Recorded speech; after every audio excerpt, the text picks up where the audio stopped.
Guys, welcome back to episode number 7 of this 32 and 32 series where I preview every team's 2025 offseason, from the teams that finish towards the bottom of the league all the way to the teams that finish towards the top, including the team that wins the Stanley Cup.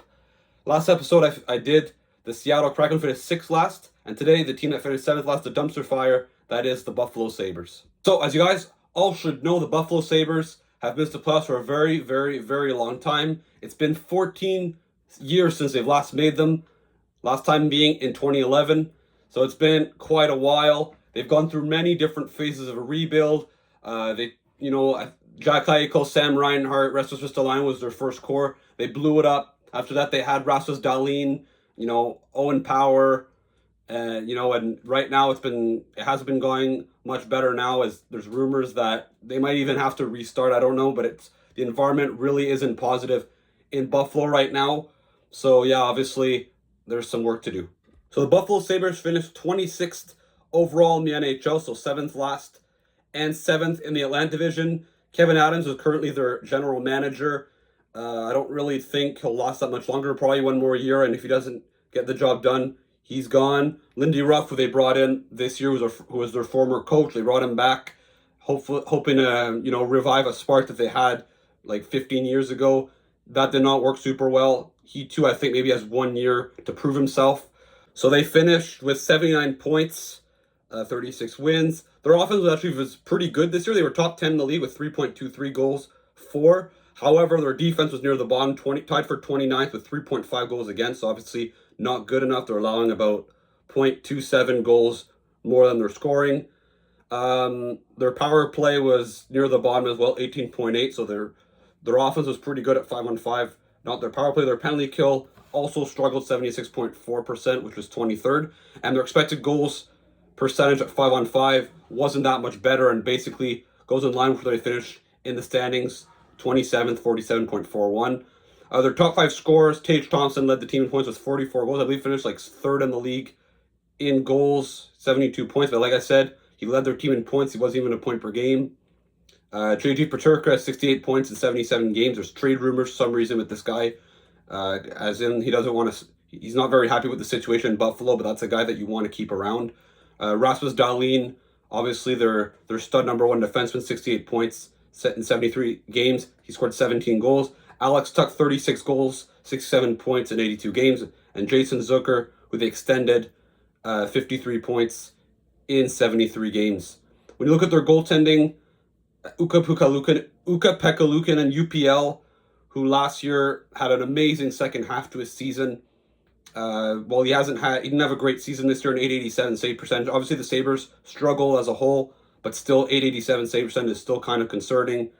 And James Reimer was actually pretty solid as a veteran backup goalie, waiting for Devin Levi to come up from the minors. So I think the Sabres, overall, it's not surprising why this team finished where they did at the end of the season. Now, as we look at the projected lineup for the 25-26 season, obviously this is a team that when you finish 7th last in standings, your roster has some holes, and that's exactly what you can see. So their first line, Zach Benson, the 13th overall pick in 2023. Josh Norris, who they got for Dylan Cousins and Tage Thompson, JJ Peterka, Yuri Kulich, and Jack Quinn. So another young line.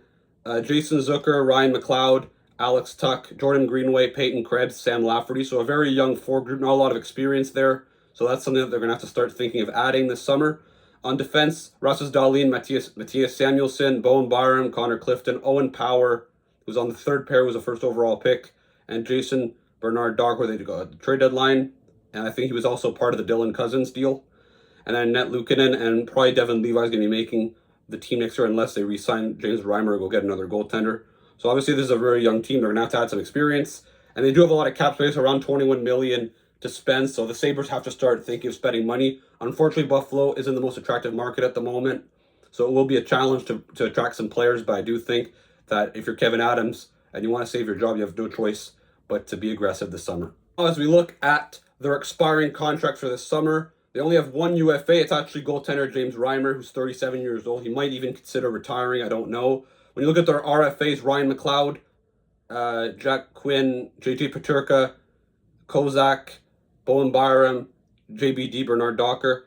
So obviously the Sabres have a few guys here that are going to get some interesting extension. Guys like McLeod, Peterka, I'd assume they'd want to extend pretty, long term if they could. Jack Quinn's probably going to get a bridge deal. Same thing maybe with Bowen Barman unless they decide to trade one of those guys. So it'll be interesting to see what they do. But a lot of young players that they have to deal with right now. Obviously, for a team that's been rebuilding for a decade and a half, they're going to have a very good prospect pool. And that's exactly the case with the Sabres. Kostelinius, who was the 14th overall pick last year, is looking to be a good, maybe second line center one day. Maybe not next year, but in 2 or 3 years down the road. Devin Leave, obviously, who I think could be their future number one goalie in case Luukkonen doesn't pan out to the way they hope. Noah Ostlund, who was a 16th overall pick. Isaac Rosen, a 14th overall pick. And Anton Wahlberg, who was a 39th overall pick in 2023. All guys that I think could be good middle six players. But like I said, for a team that has so much youth at one point, there's not going to be space for everyone, so they might have to make some tough decisions and have to trade one or two of those guys in order to bring in more veterans and then keep the continuity.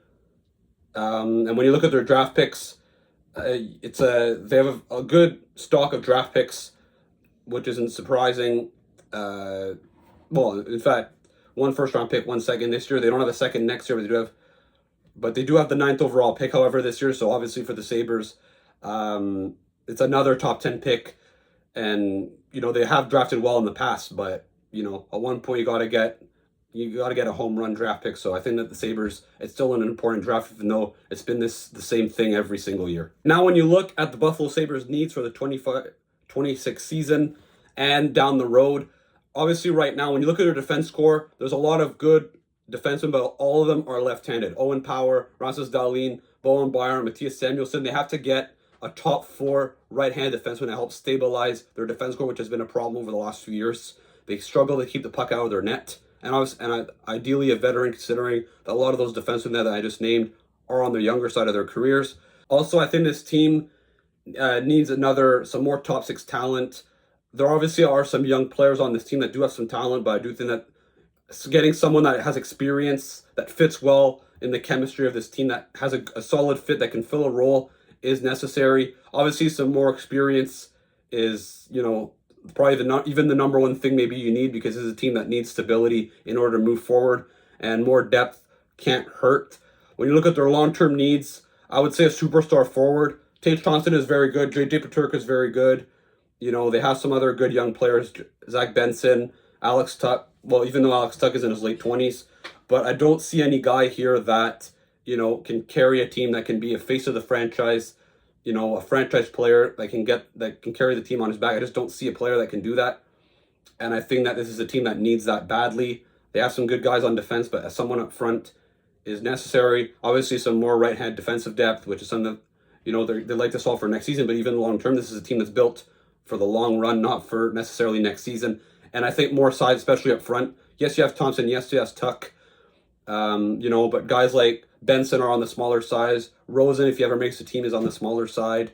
Ostlund isn't the biggest guy either. So these are a lot of prospects that aren't necessarily the biggest frames. So I think that getting some power forwards, some size, is something that could help the Buffalo Sabres, down the road if ever they make the playoffs and want to go deep. And obviously, there's no guarantee that the Sabres ever make the playoffs with this core, unfortunately. But we are going to keep some hope, and hopefully that they do prove us wrong next season. It's not a team that necessarily anyone's going to predict making the playoffs next season, but they do have the profile of a team that, when everyone doubts them, they might cause a surprise. So that's going to be something that's going to be interesting to follow for next season.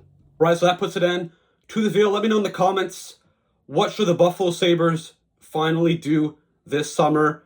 Is it time to spend, which I think it should be, because at one point you can't always stay at the bottom of the standings. Should they maybe even restart the rebuild for the 4th time? Once again, that would be tough to sell to the fans, but it is a solution that's valid. So let me know in the comments. Don't forget to like and subscribe, and don't miss out on the previous videos that I made over the last couple days. And don't forget to follow them in the upcoming days as well. So I'll see you again for another video.